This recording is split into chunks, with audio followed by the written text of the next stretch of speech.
matagutlo, matagadlaw. Adunay mga panghitabo dito sa kauluhan, panghitabo sa gawa sa atong nasod, ug adunay mga panghitabo dinhi sa atong dapit. Mga panghitabo nga mao'y makapaikag sa katawhan, nga mabinantayon sa lakat ug dagan sa panahon karon. Itanyag ning istasyon DXSR ang 7 o'clock Breakfast News.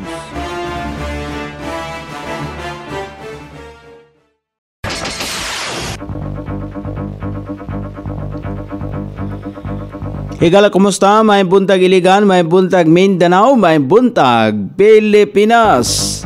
Adlaw nga Lunes karon pizza 7 ni buwan sa Oktubre ning tuiga 2024. Sangan sa ato station manager Pastor Ruben Sulapas, kini ang inyong ka-isar Kabisaya Nonay B. Ang muhatod sa hanay sa balita sa alas 7.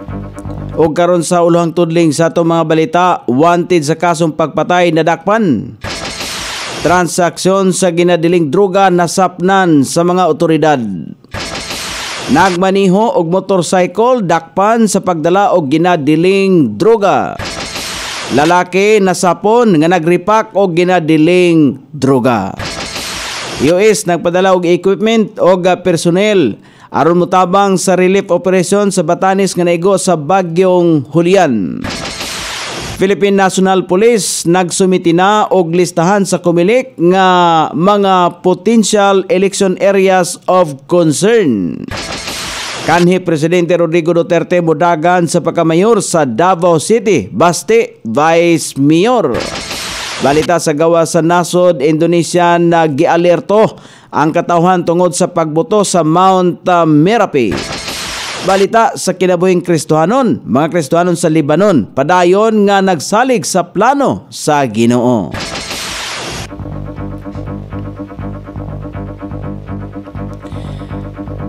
Kini ang ulohang tudling sa ato mga balita nga dalit kanato ning istasyon. DXSR 106.7 sa inyong FM dial. Ang bugtong radyo sa dakbayan siligan nga nagsibya sa balaang kasulatan, pinasubay sa inspired and preserved, not simply dictated King James Version sa Anchor Broadcasting Corporation. O karon sa kumpleto nga detalye, una sa balita din sa Iligan, nadakpan sa mga sakop sa otoridad ang usa ka 34 anyos nga ulitao nga wanted sa kasong pagpatay. Kini atol sa hiniusang operasyon sa City Intelligence Unit, City Special Operation Unit sa kapulisan sa Iligan. Din dito kinadakpan sa Purok Abestilia, Barangay Mahihay ning sudad sa Iligan. Alas 8:30 sa nakalabayng gabi, sugod pa sa tuig 2018, nagtago-tago na sa mga tinugyanan sa Balao ang suspek. Lumulupyo kini sa Barangay Tipanoy ning Dakbayan sa Iligan. Naghimas-himas na karon sa rihas nga bakal sa custodial facility sa Iligan City Police Station 4 ang dinakpan o gitugutan kining makabayad og piyansa nga mobalor sa 120,000 pesos alang sa iyang temporaryong kagawasan. Nadakpan sa nagroving nga mga pulis ang duha ka individual sa aktong pagtunol sa pakete nga gituoang ginadiling droga at ubangan sa usa ka tindahan. Kini atol sa paglibot sa Drug Enforcement Team sa Iligan City Police Station number 1 dias Barangay del Carmen ning sudad sa Iligan. Sa nakalabayng alas 12 sa kadlawon, giila ang dinakpan nga usa ka 54 anyos nga construction worker og 52 anyos nga tambay sa susamang lumulupyo sa nasangpit nga barangay. Giditinar na karon sa custodial facility sa Iligan City Police Station 1 ang mga dinakpan samtang hikayon ang karong adlaw ang kaso niini ngadto sa City Prosecutor's Office. Nasita sa checkpoint sa Purok 10 Barangay Poblasyon sa nakalabayng gabi ang usa ka nakamotorcycle nga walay crash helmet. Dihang giablihan sa nakamotorsiklo ang yubak sa iya ang gisakyang motorsiklo, nakita sa sulod ang duha ka dagko nga sasi sa gituo ang ginadiling droga. Gimanabana nga motimbang kini og 3 gramos og mobalor sa 20,400 pesos. Nakuha usab ang aluminum foil strips residente sa Puro 4 Pindugangan, Barangay Tipanoy ning syudad ang suspek. Sumala pa niya sa iyang kauban ang droga apan miamba kini dihang nakakita sa checkpoint sa kapulisan. Wala usab kini lisensya o rehistro sa iyang motorcycle ang iyang gimaniho. Ana si karon sa kustudyal sa kapulisan sa Police Station 5. Nasapon sa kapulisan sa Police Station number 5 si alias Balot nga nagripak sa gituang Shabu sa Barangay Saray sa nakalabay nga adlaw. Sumala pa sa mga otoridad, aduna na sila'y hot pursuit operation sa dapit dihang nalabyan nila ang suspek nga garipak. Daplin sa dalan ang kwarto sa suspek og nakuhaan kini og video samtang garipak. Nakumpiska ang usa ka large size og 7 ka small size sachet sa gituang Shabu nga motimbang og 2.6 grams.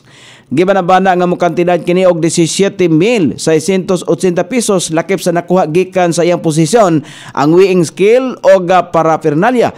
Giangkon sa suspek ang salaod o gidetinar na kini sa istasyon sa kapulisan samtang gihikay na ang kasong paglapas sa Republic Act 9165 o Comprehensive Dangerous Drugs Act. O karon sa balita sa kauluhan, mutabang ang Estados Unidos karon sa ipahigayon nga relief operation sa mga lugar nga grabing naapektuhan sa bagyong Julian sa Batanes. Kamaturan nini nagpadala kini og mga equipment o mga personnel aron mag-assist sa relief operations. Sumala pa kang Philippine Air Force sa miabot kagahapon ang duha ka KC-130G Hercules aircraft gikan sa United States 3rd Marine Expeditionary Force nga mitugpa sa Villamor Air Base sa Pasay City sa nakalabayng hapon. Ang naasong duha ka US aircraft ang migikan sa Cardina Air Base sa Okinawa, Japan. Sakay sa naasong aircraft ang mga equipment o mga personnel nga motabang sa nagpadayon nga relief effort sa probinsya sa Batanes nga grabing naapektuhan sa bagyong Julian. Subay sa datos, anaa sa 551.81 milyones pesos ang kantidad sa kadaot nga gibilin ni Julian sa sektor sa agrikultura. Sumala pa usab kang Batanes Governor Marilo Cayco, ana sa 2,463 ang mga kabalayan ang apektado o totally damaged o 40% ang partially damaged. Samtang nakikolaborate na usab ang Armed Forces of the Philippines o US Forces sa kagamanan lokal sa Batanes tumong nini aron mahimong mapadali og epektibo ang paghimuong relief operations. Nakiktambayayong usab ang JOSMAG team og ang mga sakop gikan sa US Agency for International Development sa Provincial Disaster Risk Reduction and Management Council alang sa paspas nga pagpangapod-apod sa foreign disaster relief supplies sa mga apektadong komunidad. Nagsumiti na og listahan sa potential election areas of concern ang Philippine National Police sa Commission on Elections COMELEC. Sumala pa kang PNP spokesperson Police Colonel Jen Fajardo ang gisumiti nilang listahan ang nakadepende gihapon sa COMELEC tungod mo pailalom pa kini sa validation og Joint Security Council. Dugang pa ni Fajardo, aduna na sila'y 4 ka kategorya alang sa mga validated election related incidents kon asa mahimo malinya sa yellow category. Gisulti pa ni Fajardo ang mahimong kunahimong parameter sa PNP aron mahilakip ang usa ka lugar isip potential election areas of concern. Mao ang taas nga kaso sa intense political rivalry og ang presensya sa mga private armed groups. Sumala pa sa Commission on Elections, mupailalom pa sa validations ang naasong listahan sa Philippine National Police. Sa pagkakaroon wala pa nakita sa full body nga ideklara og areas of concern ang mga naasong lugar alang sa nagsingabot nga 2025 nga midterm elections.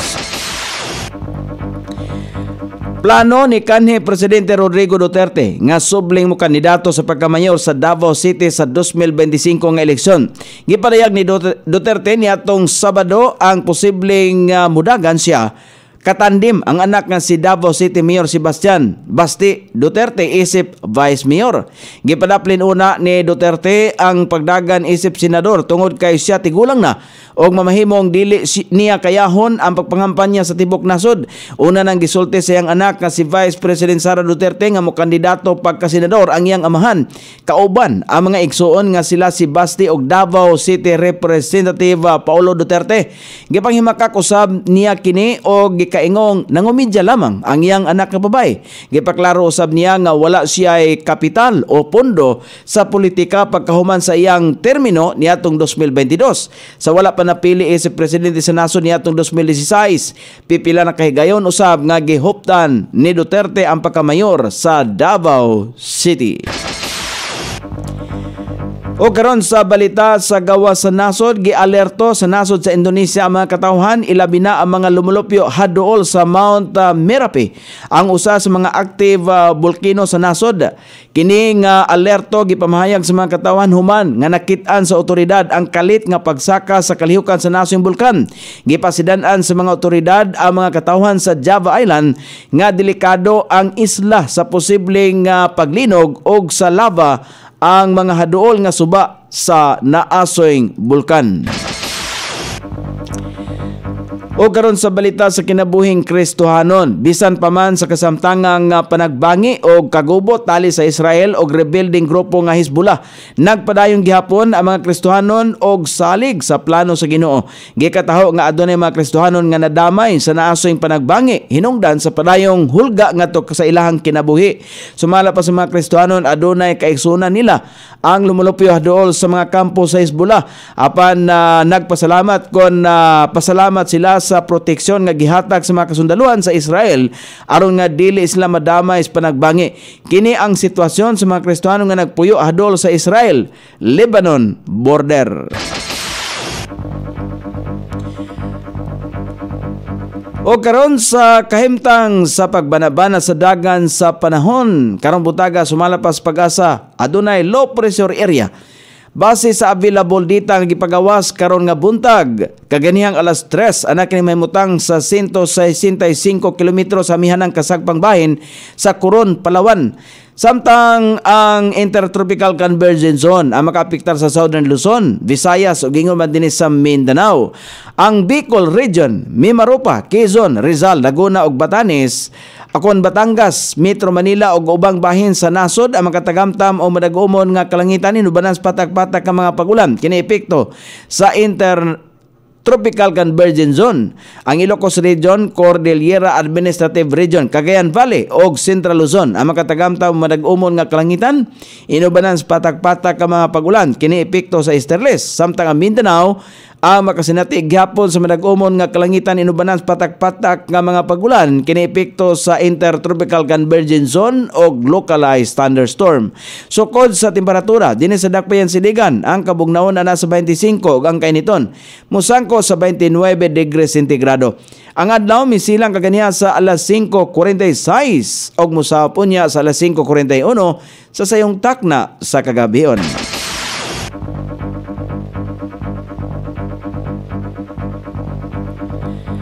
Inyong nabati ang kinatibuk ang hanay sa balita sa alas 7 nga dalit kanato ning istasyon. DXSR 106.7 sa inyong FM dial. Ang bugtong radyo sa Dakbayan Siligan nga nagsibya sa balang kasulatan, pinasubay sa inspired and preserved, not simply dictated King James Version sa Anchor Broadcasting Corporation. Sangan sa tigsuwat sa atong balitang international o sa kinabuhing Kristohanon, Pete Jan sa balita lokal, Coney Island. Sa ato station manager, Pastor Ruben Sulapas. Kini ang inyong KSR Kabisaya, Nonay Bay. Magpasalamat og moingon, mayong buntag, Iligan.